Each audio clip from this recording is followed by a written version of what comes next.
ভারতবর্ষের আনাচে কানাচে থেকে হর্ষদ বহানির ভয়েস থেকে আজকে যেভাবে হাদির কণ্ঠকে দিয়ে সারা বাংলাদেশ আত্মস্থ করেছিল, সেই ইনকিলাব আবার আবাবিলের মতো আসমান থেকে ফিরে আসবে। ইনকিলাব ইনকিলাব ইনকিলাব ইনকিলাব ইনকিলাব ইনকিলাব। শুধু ইতিহাস থেকে মনে করিয়ে দিতে চাই, বাংলাদেশের ৭১-এর আজাদির লড়াইটা কিভাবে ভারত গ্রাস করেছিল এবং সেই নায়ক এবং খলনায়কগুলো কারা ছিল। আমরা সুস্পষ্টভাবে জানি যে আমাদের সীমান্তের ওপারে যারা আছে তারা কখনোই আমাদের বন্ধু না এবং বন্ধু ছিল না।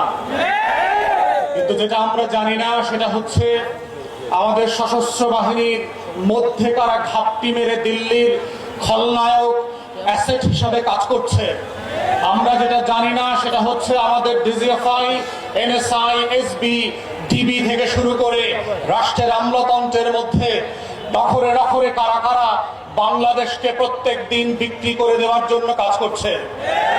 সোশ্যাল মিডিয়াতে আমরা শুক্রবার থেকে জানি যে কে কে এই শুটিং এর সাথে জড়িত। তারা ময়মনসিংহ থেকে সীমান্ত ক্রস করে ওই পারে চলে যাবে। গারো পাহাড়ের এক ফিলিপ নামে ছেলের কথা বললাম, কিন্তু আমাদেরকে সোশ্যাল মিডিয়াতে জানানো হলো এই শুটার নাকি সিলেটে যাবে। তারা জানিয়ে পুরো জাতির দৃষ্টি পরিবর্তন করেছে। আমাদের সংস্থাগুলো ৪০ মিটার নিচ থেকে নাকি বিএনপি জামাত ধরতে পারত এক সময়। মাটির নিচ থেকে নাকি তারা মাইক্রোস্কোপ দিয়ে জাতীয় শত্রু এবং পাকিস্তানের গোলামদেরকে নাকি তারা ঘরে বের করত। তাহলে আজকের সেই মাইক্রোস্কোপ গুলা কোথায়? আপনাদের ৪০ মিটার বাবার ফিতা কি নষ্ট হয়ে গেছে কিনা? যারা আজকে বাংলাদেশের ভিতরে বসে আমার আজাদির লড়াইকে ধ্বংস করে দিয়েছে, ৭১-এর পরেও আমরা দেখেছি বাংলাদেশে কিভাবে স্বাধীনতাকামী মুক্তির লড়াইয়ের সৈনিকদেরকে ব্রাশফায়ার করে ৩০,০০০ ৪০,০০০ মানুষকে এই আওয়ামী মুজিববাদীরা হত্যা করেছে।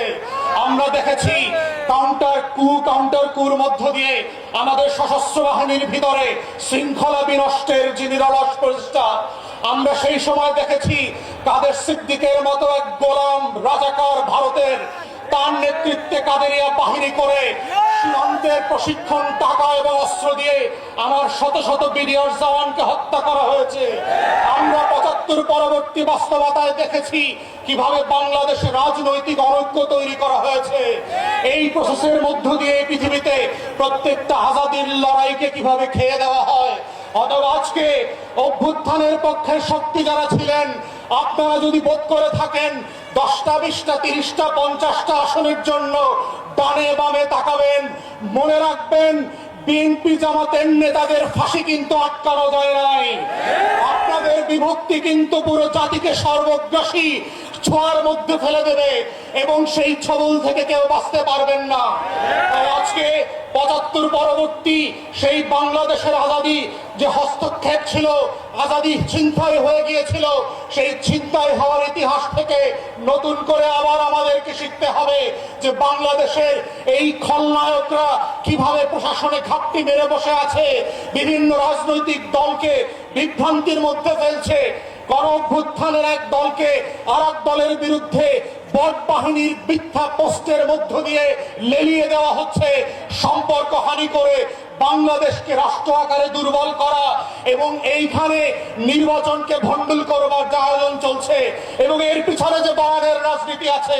আমার ৫ দশকের বুদ্ধিবেশারা, আমার সাংবাদিক আর শিক্ষকরা ফেসবুকে যারা বিভিন্ন সময় সুশীলতা দেখান, তারা যেভাবে বয়ানের রাজনীতি করছেন, দিল্লির আধিপত্যবাদকে সফট পাওয়ার আকারে আমার সামনে হাজির করছেন, এইটা হচ্ছে অশনি সংকেত। এবং গণ অভ্যুত্থানের তরুণদেরকে মাথায় রাখতে হবে যে অভ্যুত্থানটা কিভাবে আগেও আজাদির লড়াইটাকে নাই করে দেওয়া হয়েছিল, কোন কোন উপকরণ দিয়ে করা হয়েছিল, কোন কোন প্রতিষ্ঠানকে দিয়ে করা হয়েছিল, রাজনৈতিক দলগুলোর ভুল সিদ্ধান্তগুলোকে কিভাবে আবার আবার মঞ্চস্থ করবার চেষ্টা করা হচ্ছে, এটা বোঝার মধ্যেই হচ্ছে জুলাইকে ধরে রাখার একমাত্র সত্য। আজকের গণ অভ্যুত্থানের শক্তিগুলোকে মাথায় রাখতে হবে। শত্রু সাপেক্ষে আমার বয়ানের রাজনীতি যেমন মোকাবেলা করতে হবে, শত্রু সাপেক্ষে আজাদির লড়াইকেও হেফাজত করতে হবে। এটাই হচ্ছে আজাদি ধরে রাখার একমাত্র বাহন, এর বাইরে আর কোনো লড়াই নাই। এবং সেই লড়াইতে আমরা চাই নতুন করে আবার ইনকিলাব জিন্দাবাদ হয়ে